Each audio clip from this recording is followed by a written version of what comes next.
Good morning friend. আজি আপোনালোকৰ মাজলৈ আছোঁ ঢেকীয়া আৰু কণী ভাজি। এইখিনি ঢেকীয়াখিনি ভালকৈ ধুই লৈছোঁ। এতিয়া অলপ সৰু সৰুকৈ ছিঙি ল'ম ঢেকীয়াখিনি।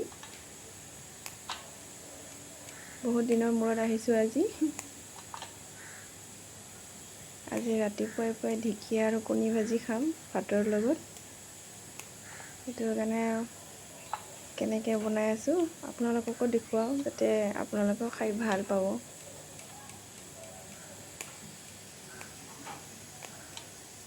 সকলোৱে চাই থাকিব আৰু মোৰ এনেকুৱা ধুনীয়া ধুনীয়া ভিডিঅ' চাই থাকিবৰ বাবে চেনেলটো ছাবস্ক্ৰাইব কৰিব, লাইক কৰিব।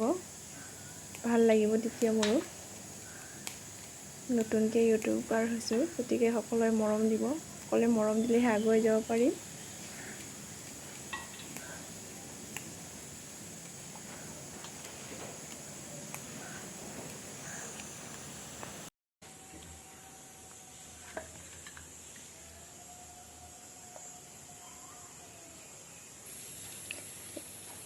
এয়া কণী লৈছোঁ, এটা মুৰ্গীৰ কণী।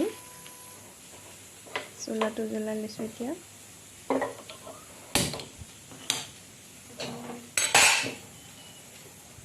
কেৰাহী গৰম হ'বলৈ দিছোঁ। অকণমান তেল দিছোঁ, বেছি তেল দিয়া নাই। ঢেকীয়াখিনি এতিয়া ভাজি লওঁ ধুনীয়াকৈ।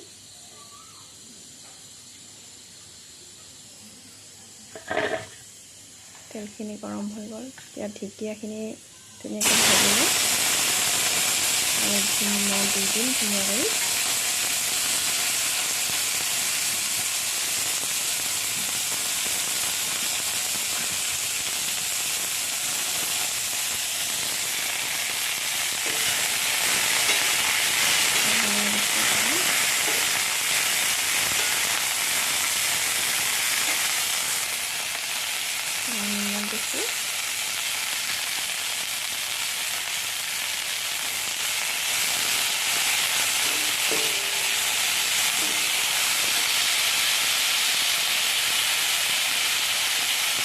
ৰং দিয়া দিছোঁ, যিহেতু সেউজীয়া শাক, বেছিকৈ হালধি দিলে গম নাপায়, সেইকাৰণে কম কৰি দিছোঁ।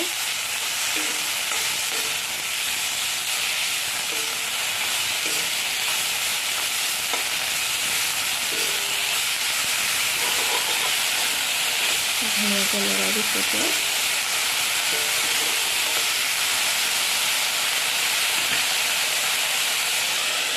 এতিয়া থাকি দিছোঁ 2 মিনিটমান। 2 মিনিট হৈ গ'ল, আকৌ লগাই দিছোঁ।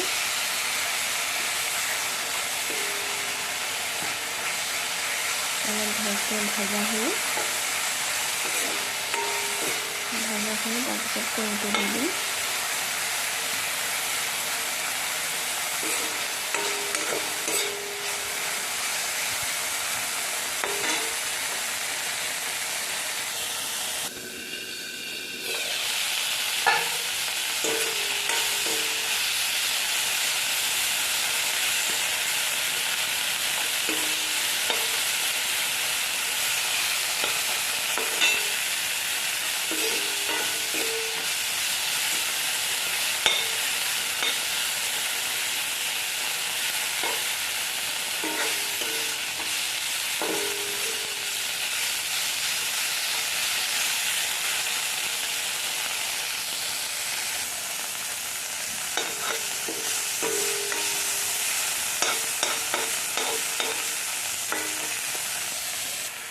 এতিয়া কণীখিনি দি দিম।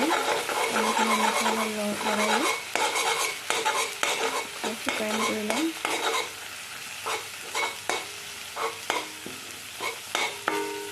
প্ৰায় হৈ গৈছে আমাৰ ঢেকীয়া আৰু কণী ভাজি। কণীখিনি অলপ শুকান হৈ গ'লে, ভজা হ'লে হৈ যাব আৰু এতিয়া।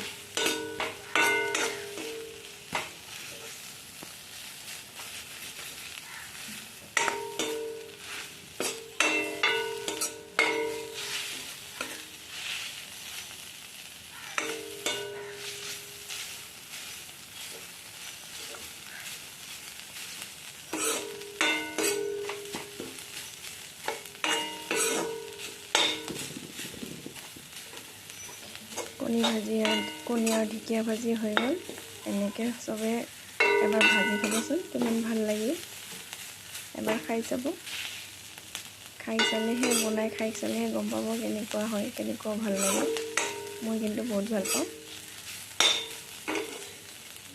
এয়া হৈ গ'ল কণী আৰু ঢেকীয়া ভাজি। চবে বনাই খাব এনেকৈ। আজিলৈ ইমানতে শেষ কৰিলোঁ।